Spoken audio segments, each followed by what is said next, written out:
All right, we've got 1v1 left this evening. Only one spot remains in the round of 16 for the winner of our next match. On the blue side and playing for Team Fire, he's got his own move. Are you mad, bro? It's MadLife!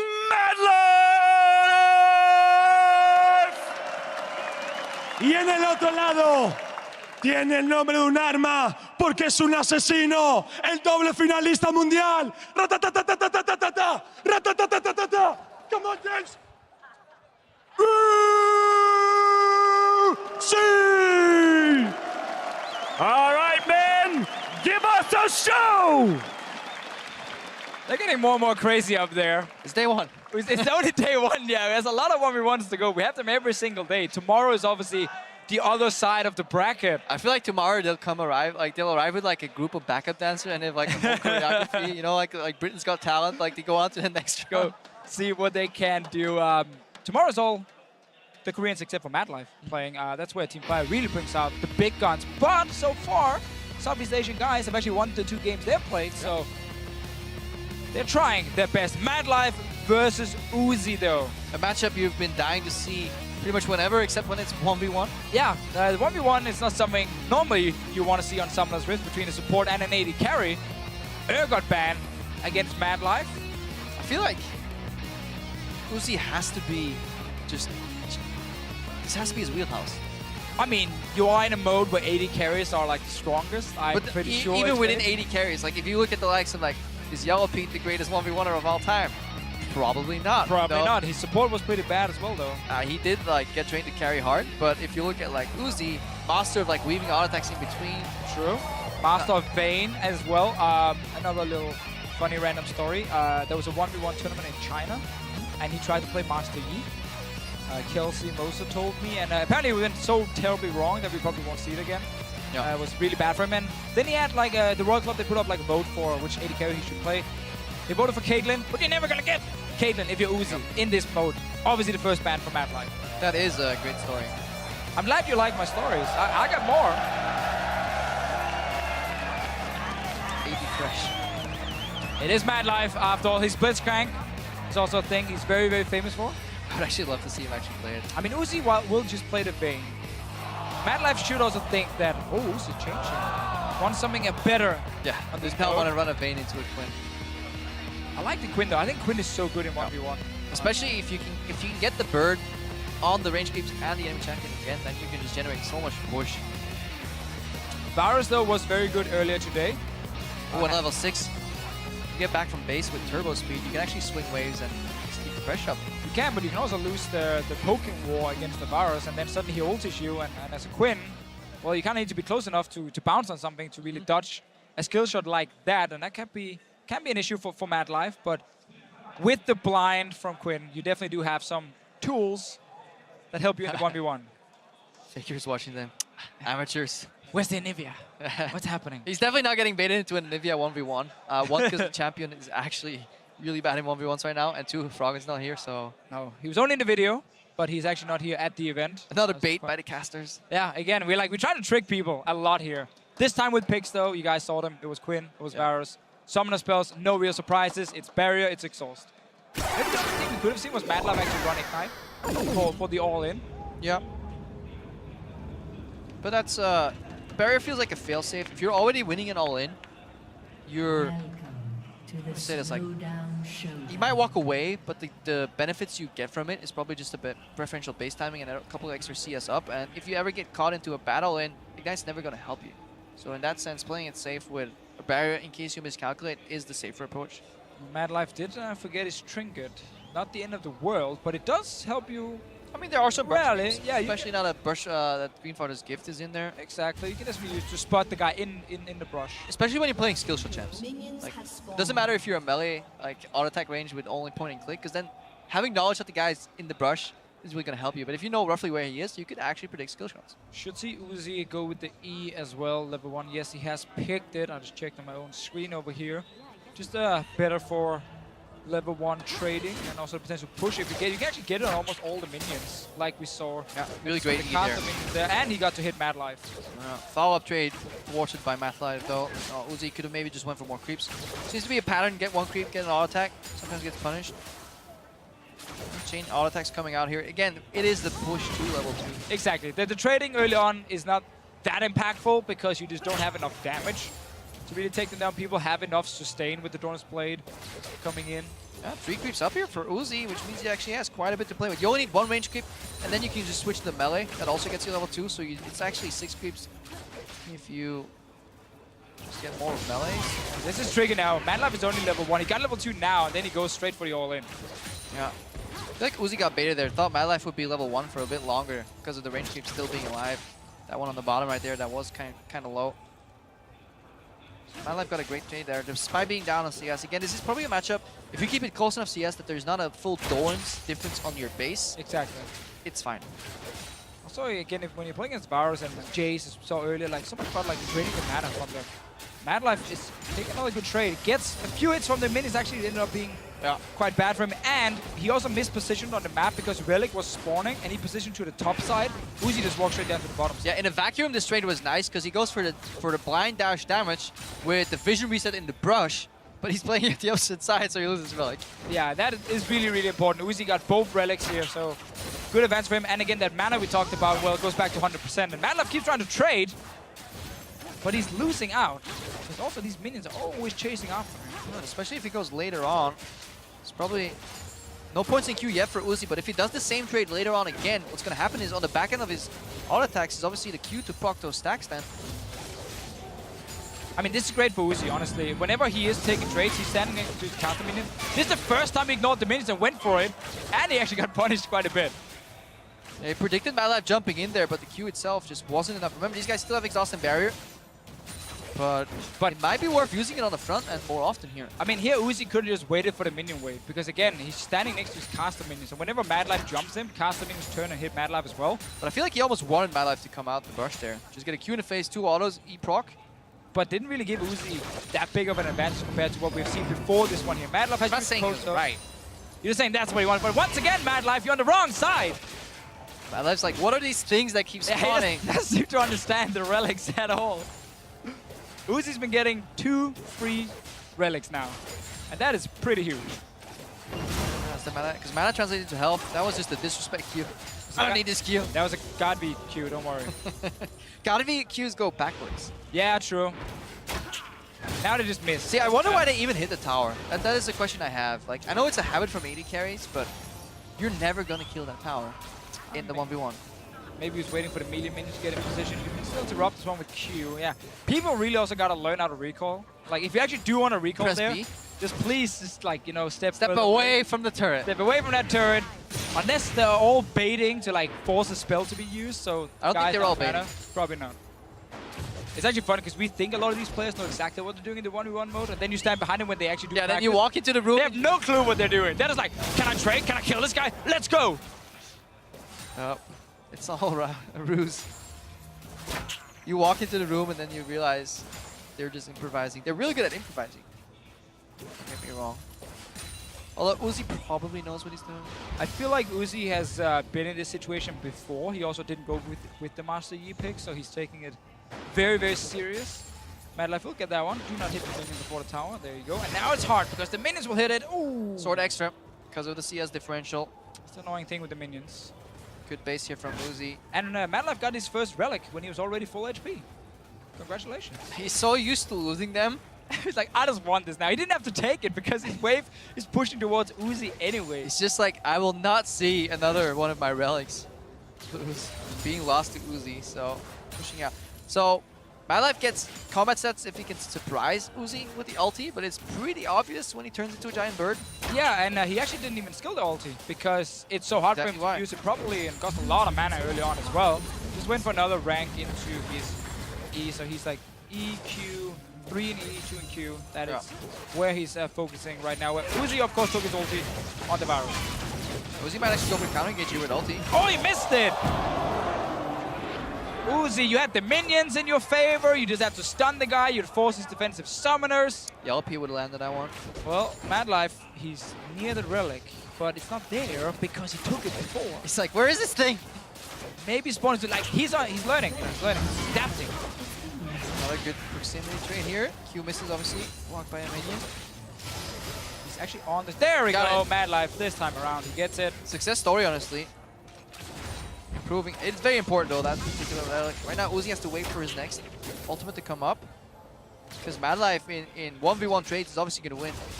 Quinn is catered to be a duelist. Varus obviously centers around pushing down. Poking. Okay. Which has been pretty effective for Uzi, but he's going to hate himself for missing that ulti before. That was a game-winning ulti. Such a good position to just get these summoners away from MadLife.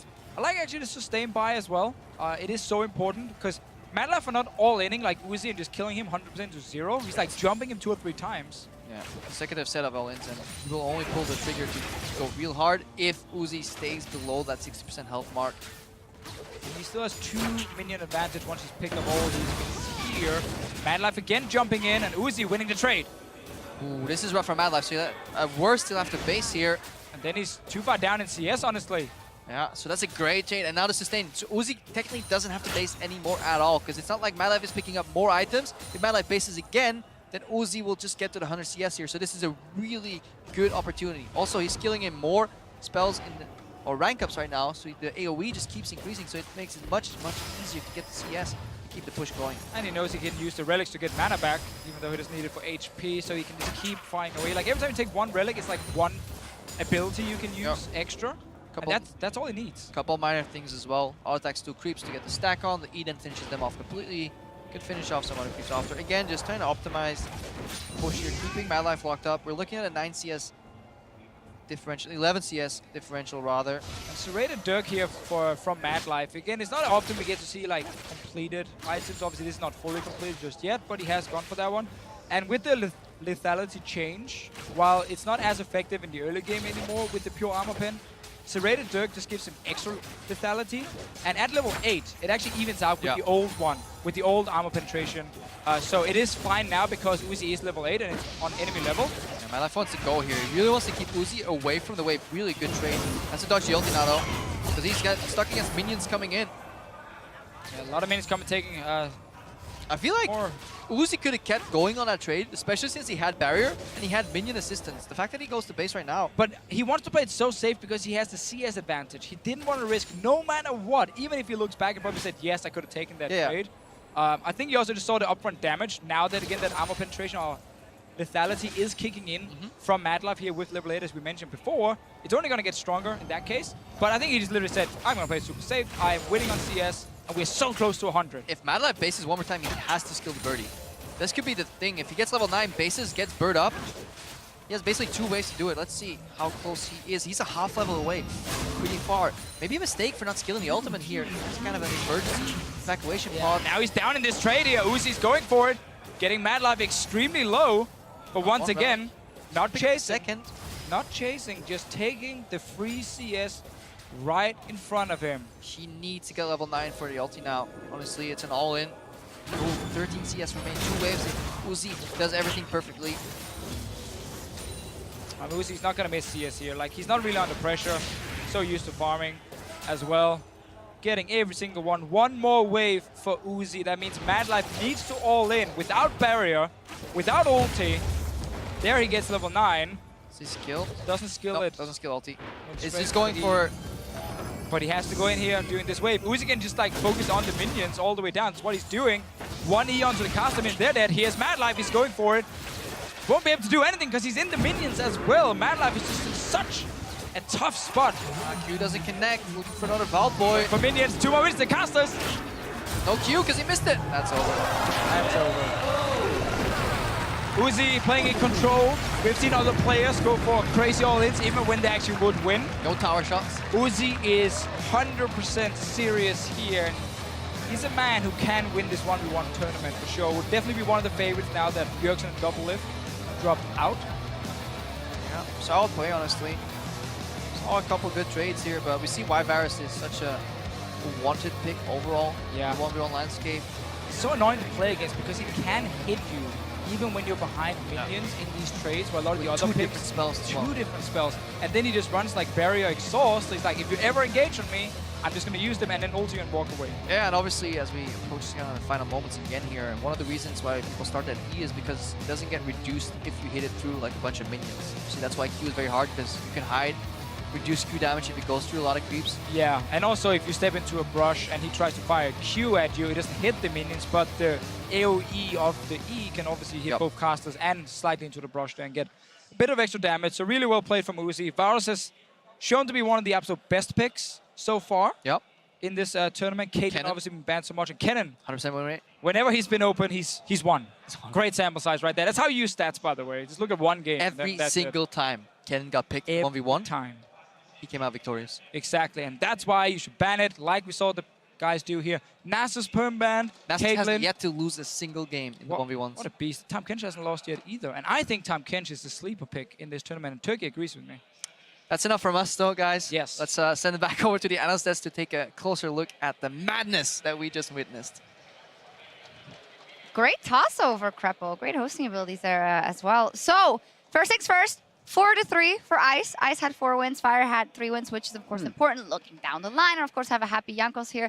To testament to that, your team did well.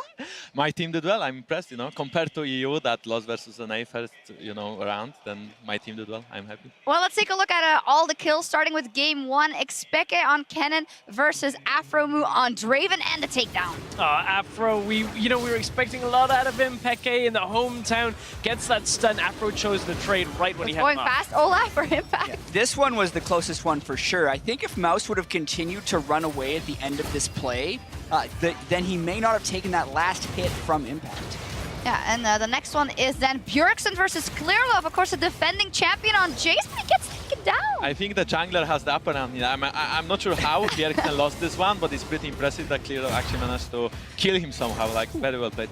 Takes him down. I think a little bit of a mistake from Bjergsen on that one, choosing to trade, but... And here the disappointment from Jankos was too big. This is poor boy Miffy. I mean, I played someone once against Miffy, so I kind of know that he would lose, but I thought maybe with a better, Grace kind of. Yeah, Doublelift gets taken down by Weightless's LeBlanc there, and then that was followed by BB and some questionable decisions on Orianna that we're going to talk about. Yeah, his build choice was pretty bad with the Mana Crystal when the game was at like 95 CS, but Optimus's Draven was actually really strong. I do not think Orianna has upper hand in this matchup. I think Draven has just too much damage. Even if Orianna is maxing E, I just think Draven should win this matchup. Yeah, and Stress also wanted to talk about that a bit more, especially at Orianna. We saw so many Oriannas at IWCA. The build is you go back, you get either Glacial Shroud and then Seeker's Arm Guard. You do the second one on the second back. You have the AP, you have the armor, you have everything you need, and you can't really lose. I don't know why Berserker's green. Stressed Maybe out, the probably. auto pushing. Yeah, I think he just wanted the move speed, quite honestly, but then he never utilized it because he'd go into these extended trades. A lot of stuff was actually pretty surprising. Like the 2 finalists from last year, Doublelift and Bjergsen, I think people were expecting to do pretty well. Doublelift just lost his mind against the Blanc and decided to just stick around for level 6. In the interview beforehand, Doublelift said, well, I never even heard of Weightless. Well, none of his opponents ever heard of Doublelift. They still beat him, apparently. But that happened. But you do make a good point. Bjergsen out, Doublelift out. Those are the finalists last year. We look at the other side of the bracket. Uzi had a great performance, and he does kind of have everything you need to be a 1v1 champion, plus that LPL Varus pick. I think that's a good asset for the Ice team. Yeah, I mean, I believe that Varus could be one of the strongest champions in 1v1, at least it seems like it, so I wonder what will happen tomorrow, It's a good hint for me. I'm playing against Prey, so I'm probably very doomed. Because it's AD You carry. want to play an AD carry versus Prey? No, I actually don't think so. I think I just have to find something out, because I can actually ban Varus, it seems like, but I don't think I can ban all the AD carries. I would need at least like 10 bans, so... Yeah, just ask for some tips from the LPL players in your Ice team to show you Find some a way stuff. to bait him into a mirror match. Yeah, I was trying last year, but we saw no mirror match baiting this year at all. No, not at all. Super try hard. Yeah, and still the classics. Caitlyn is still up there. Farm matchup unless you decide to go in. Lucian is still up there. Nothing else out of the ordinary you've seen. No, nothing out of the ordinary. We had some cheesy jungle picks. If you want a hand, maybe ask OPL's Carbon about his Xin Shao pick. He tried to Captain Jack with Cleanse and Driver level 2. You could try something like that if you're not feeling confident in 100 CS. No, he tried to, but the exhaust never came out, so he just went for nothing and lost. Yeah. Yeah, I think I will try to call him out for some Lee Sin 1v1, but I don't think he'll take it. Maybe he will, That'll play. be fun. That'll be fun, for sure. Yeah, who are you playing in? I'm sorry. Who are you Prey. playing tomorrow? Oh, Prey, right. Yeah, Yeah, you said it 3 times already. Yes, that's going to be a tough matchup for Ice, but for times 4 wins already here in the first half of the 1v1 bracket, so we'll see tomorrow. Let's take a look at the updated bracket as we have 7 down and 7 to go tomorrow to decide who will go into that round of 16. Ron OP, of course, already had his bias, is going to be up against Expected tomorrow, and then Impact versus Clearlove. That might be a very interesting matchup. Top versus Jungle. Bjorksen, of course, out, as well as Afro, Moog, and Mouse, and Bai is also out. Just kidding. And then at the second slate, we see that Levy will go up against Wayless, and Optimus or OpenSpace will go up against Uzi. And that is, of course, the day after tomorrow, because the 7 other teams from the first round will be playing tomorrow as well. No team kills in this bracket so far when you look at it. All fire versus ice still. So, you know, we're talking about can one team get all of the points, all 500? Doesn't look like it quite yet. Maybe another day. It's going to happen. Down I the feel line. it. Ice is doing well. Yeah, and it's tricky, right? Like, you think about the heavy hitters that were on Fire today and then the people that ended up winning on Fire today. Yes, I'm going to be a little biased here. Like, I do feel like the Vietnamese guys aren't necessarily favorites to win, whereas Bjorksen and Doublelift were. So I wonder if they're going to be able to continue to go on later in this bracket. I think the biggest thing is that, you know, we didn't see the best Korean players yet in 1v1, like Faker, like Smeb, like Prey.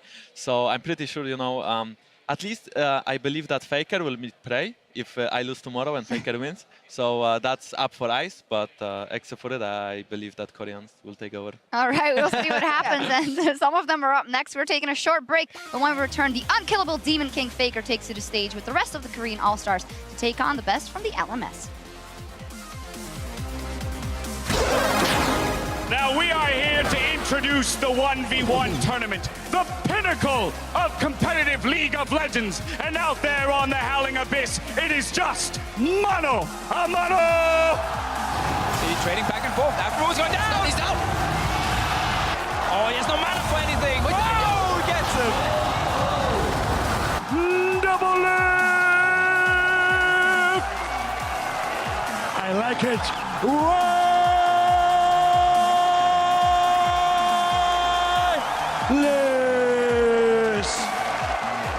Okay, sorry. Is it enough? Oh, he needs to get to the tower. Not enough. Not enough barrier. He's a tower. Is it enough? Oh my god. For another Vault Boy. For minions, 2 more minutes, the casters. Ra-ta-ta-ta-ta-ta-ta-ta-ta! Ra-ta-ta-ta-ta-ta-ta!